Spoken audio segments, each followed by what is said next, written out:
Today I'm going to talk about the plants that I use in what I call Osha plus cough syrup. They are plants that have been around here for centuries and used by the original people in this land, and then shared with the Spanish settlers. One, the horehound, is an immigrant from Europe that has found its way here to America and been found to be very useful. The legacy of plants in our area is a blending of cultures. You will see why as we go on. I combined these particular plants into a healing syrup. Osha can be found across the planet and is sacred to people across the planet. The Dene call Osha bear medicine. It is considered a gift of the bear, who is regarded as a great gift giver. The White Mountain Apache believe it is so sacred, only 8 roots are gathered by medicine people. I'm sure that there's many of you here today that know your own customs regarding this plant. I believe the earth and everything upon her is sacred, sentient, and vibrates in its own energy pattern. When I'm out gathering, I like to sit a while with the plant, listen to what it has to say, and then I tell it why I'm seeking its medicine. I talk to the chief and explain I'm only going to take, a few roots, leaves, or flowers, and it's going to be for a good purpose. I give an offering of tobacco with bits of shell or turquoise and ask permission to gather it. Rolling Thunder, native herbalist, said, if an herbalist pulls an herb from the ground without an offering, his or her medicine will be weak. Each nation has its own way to prepare for the gathering of medicine. There may be a song for each plant. Cedar and sage are used for the cleansing of negativity and the calling in of positive spirits. Whatever the preparation, the main thing is only beautiful thoughts should fill the mind. To find the Osha plant, one goes to the highest mountains. She can be found above 8,000 feet, from the Rocky Mountains to the Sierra Madres. Osha is an ice age survivor. As the glaciers melted and receded, Osha adapted to her new life among the aspens and pines. Her seeds must lay moist for at least 2 years, and she rarely survives when taken from her high mountain home. If you wait too long to look for her, she disappears without a trace, only to reappear again in the next earth cycle. Her beautiful white flowers lighten the deep forest. Archaeologists found a medicine bundle at Mesa Verde, carbon dated to be over 10,000 years old. It contained, among other items, an Osha root. Osha is in the parsley family, and you can see her very finely, delicately dissected fern-like leaves, and the stems are long and hollow. The white flowers are flat umbels with a very distinctive, strong celery-like scent. Cultivation by seed is very difficult. Some people have had success transplanting them down to the lower elevations. I don't encourage taking native plants from their habitats, but I do encourage seed gathering. Leaves can be harvested anytime throughout the summer, They make a great tasty addition to soups, stews, and salads. This is Osha beginning to go to seed. And that's when you pick her. You collect roots in the fall after the flowers have dropped their seeds. Waiting too long and the leaves disappear into the land, she becomes very effectively hidden from shovels. There is a valid concern about Osha's ecological status. In the easiest places, right near roads, it's scarce to non-existent these days. Well, you have to walk further into the mountains to find it. And unfortunately, in some places, it has just been picked out. And it's as an at-risk plant in Montana. The roots of the plant grow deep into the earth, twisting and turning, and they love to go around rocks and other roots. After digging up the root, one must fill in the hole and make the area look as natural as possible. And the last Osha expedition I had, I think 2020, part of it was going around and filling up other people's holes. I was taught to always leave some of the root in the ground so the plant can grow back. It's true that the older and larger a plant, the stronger is its medicine. Getting just a few of the older ones, you can leave the others a chance to grow and reproduce and make strong medicine. Osha is specific to the lungs, the throat, and the digestive system. It is also used as a blood purifier. And I think this one use for it is very significant right now. It is antiviral. It helps liquefy and rehydrate mucus, allowing the lung cilia.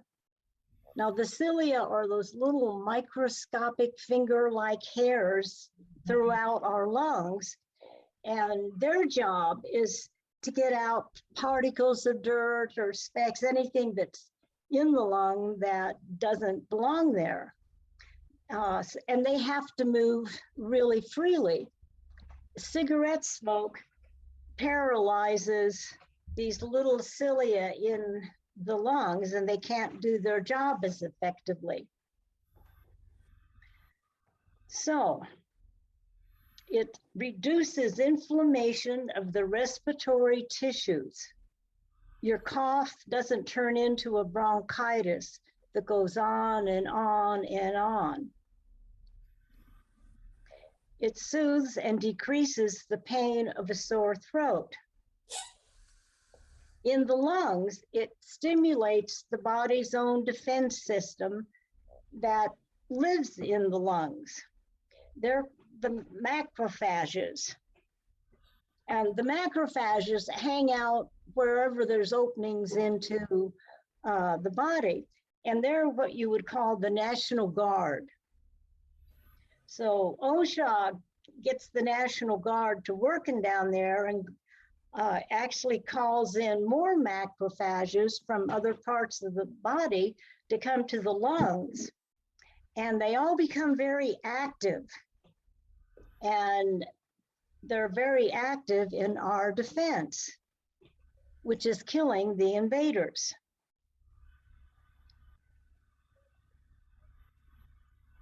Osha can be taken as the tea, a liquid extract, a salve, or just chewed.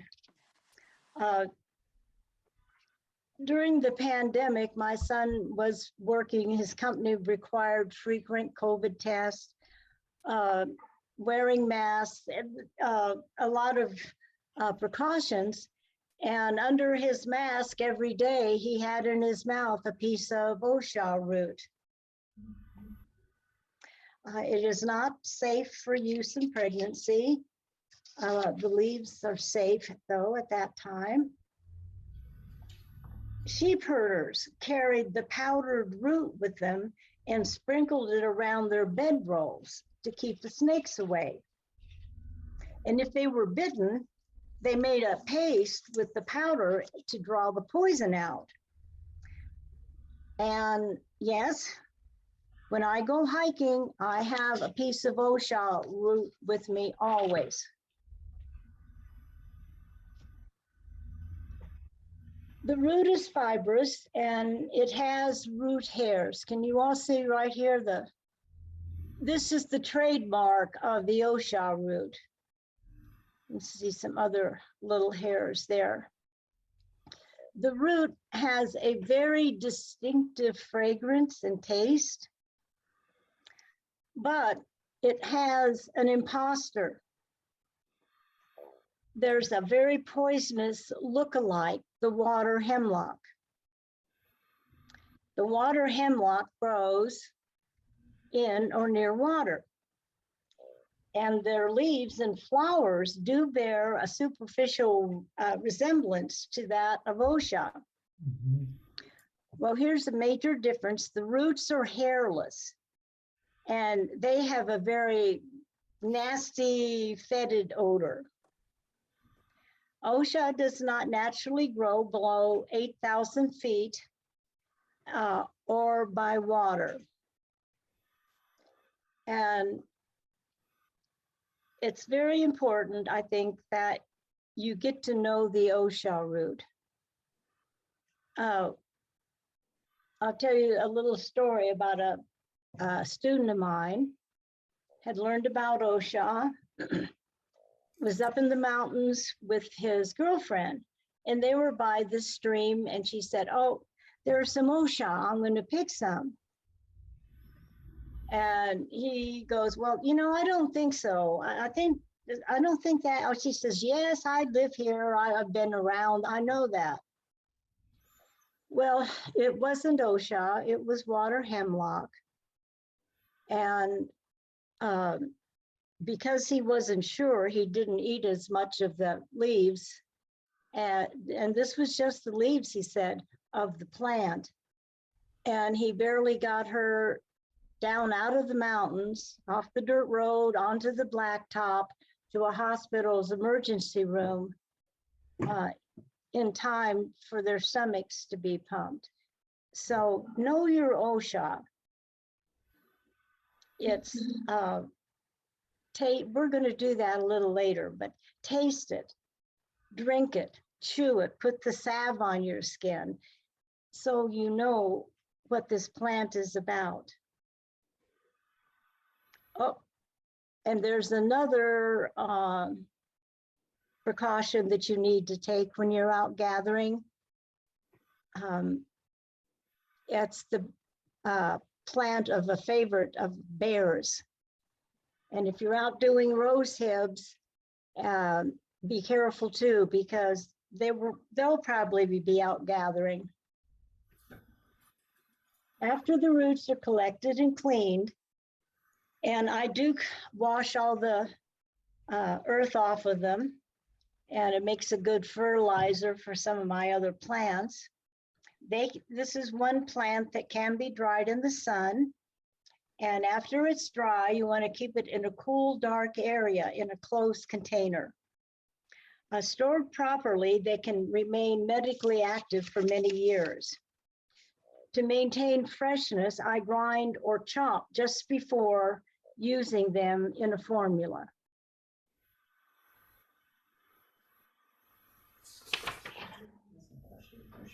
Horehound migrated from Europe. I would imagine probably in a seed sack, and had since spread out all over the country and the planet. They've become global citizens, giving its healing medicine to all who know her. Horehound seems to thrive in disturbed soil that nobody else wants to grow in. However, being plant smart, it favors barnyards, stables, and corrals.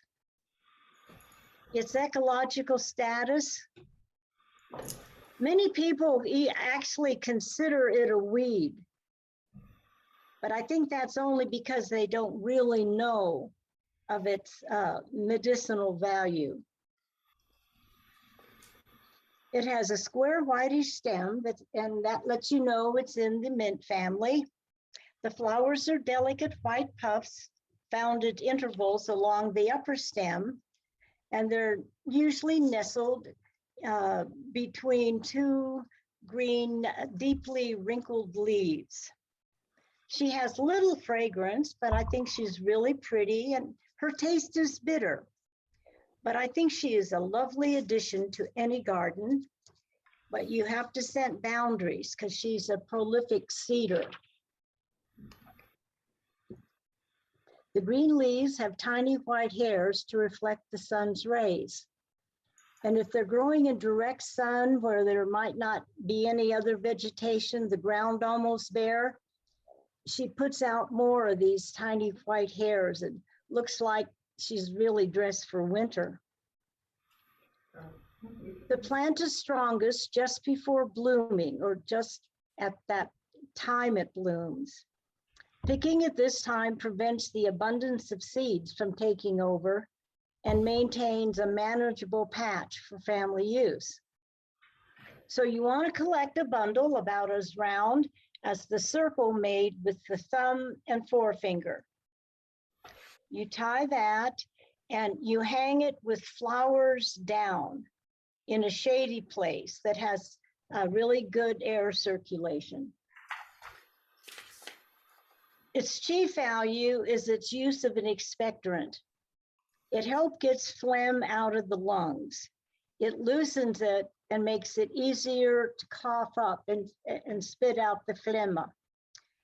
This opens the lungs to more oxygen, and it removes the future home of any other stray bacteria coming around. A poultice of the tea soothes the skin, especially eczema. Part of why it's so effective is its bitter taste. Bitter moves fluids. We want the phlegm to become more fluid so we can be coughed out. Honey helps the bitter and provides even more defense against the invaders.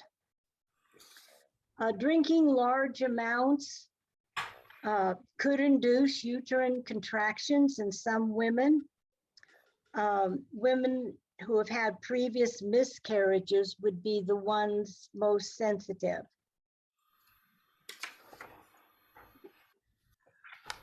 Cherry trees can be found worldwide. We're talking today about the native plant known as the chokecherry. It can be found along stream banks or near water, acequias, some laterals, and she can be found in some native ceremonies. She supplies food for a range of critters and birds, including humans. The leaves have finely serrated edges. The delicate white flowers are in elongated clusters and are very fragrant. I mean, you really know spring is here when you smell the wild cherry on the breeze. I think you can't beat it, it's fantastic. The bark is a reddish brown or a reddish gray, shiny and marked with raised gray stripes. The taste is somewhat sour, but it is said, I like this, that they are sweeter than their cousins back east. If you do taste the cherry, be sure to spit out the seeds. The seeds and leaves contain cyanide and are poisonous. They don't seem to harm the birds that eat the cherries, seed and all. In fact, their droppings ensure the continuation of chokecherry trees as long as there is water. We all await the wild chokecherries and that jelly that comes with them. They have a wonderful flavor, just all their own. A nutritious and yummy way to support your body, done in moderation, of course, is this jelly. Cherries contain vitamin A, the anti-infection vitamin, and vitamin C that supports the immune system and kills virus on contact. It has other vitamins, minerals, and antioxidants. Antioxidants go after the oxygen-free radicals that can damage our body, organs, and systems and cause many chronic diseases and conditions. Remember, the leaves are lovely, but deadly. The part of the chokecherry that we use for medicine is the bark. The smallest twigs and branches can be used. Taking the bark off completely will be fatal for the tree. You can use small branches, large twigs, and scrape it off with a sharp knife, and you allow it to dry. I use a soda flat for them to dry in, and we'll show you that when we get to making the syrup.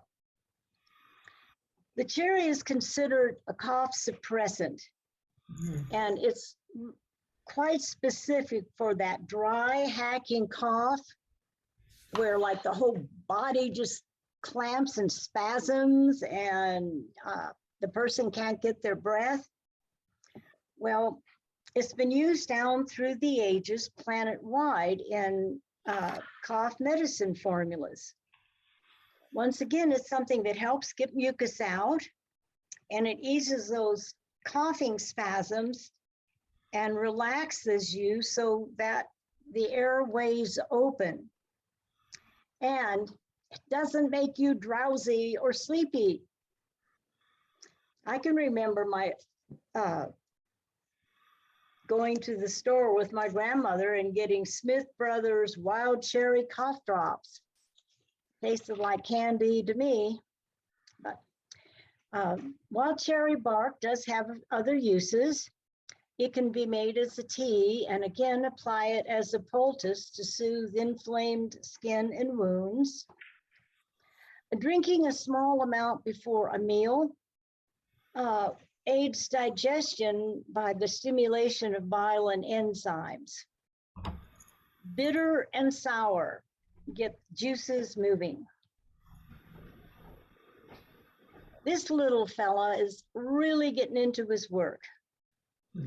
We depend on these little guys, these little pollinators for so much. Our fruit, our vegetables, our beautiful flowers, honey, bee pollen, propolis.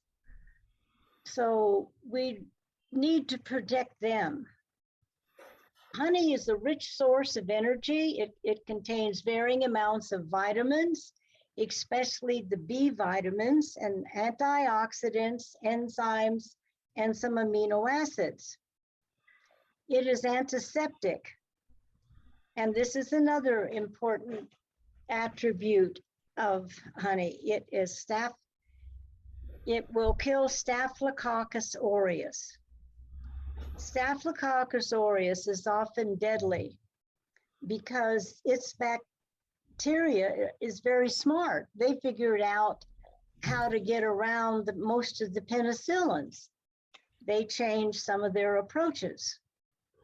So people can easily die of Staphylococcus, particularly if it gets into a wound and then gets into the body.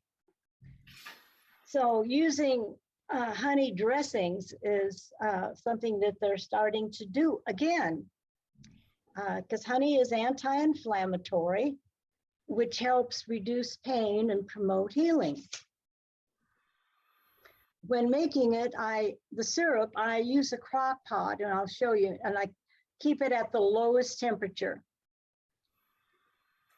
Honey, if kept out of direct sunlight in a covered container where it is dry, can be kept up to 3 years and still be safe to eat.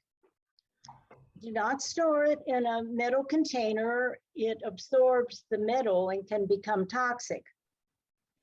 If refrigerated, keep it covered. Honey absorbs odors. And there is one important precaution that must be taken with honey or any ingestible honey product. Due to the natural presence of the botulism spores in honey, children under 1 year of age should not be given honey. The more developed digestive systems of older children and adults destroy the spores. So one more thing before we have questions and take a break is, what is the most effective way to use the Osha Plus syrup? I think by now you've seen that it's not just for coughs. It's for any type of respiratory issue. Start taking the syrup at the first sign of a cold, maybe of that little scratchy sore throat, first sign of a cough. And you can take the teaspoon straight, or you can place it in a cup of hot water and add the juice of 1 lemon. Chamomile is antiseptic and calming. A teaspoon of the syrup gives it added strength and helps relax the body so the body can heal. Alternating with a glass of water, it can be taken up to 4 times a day. Then after symptoms clear up, take it twice a day for up to a week to prevent any relapses.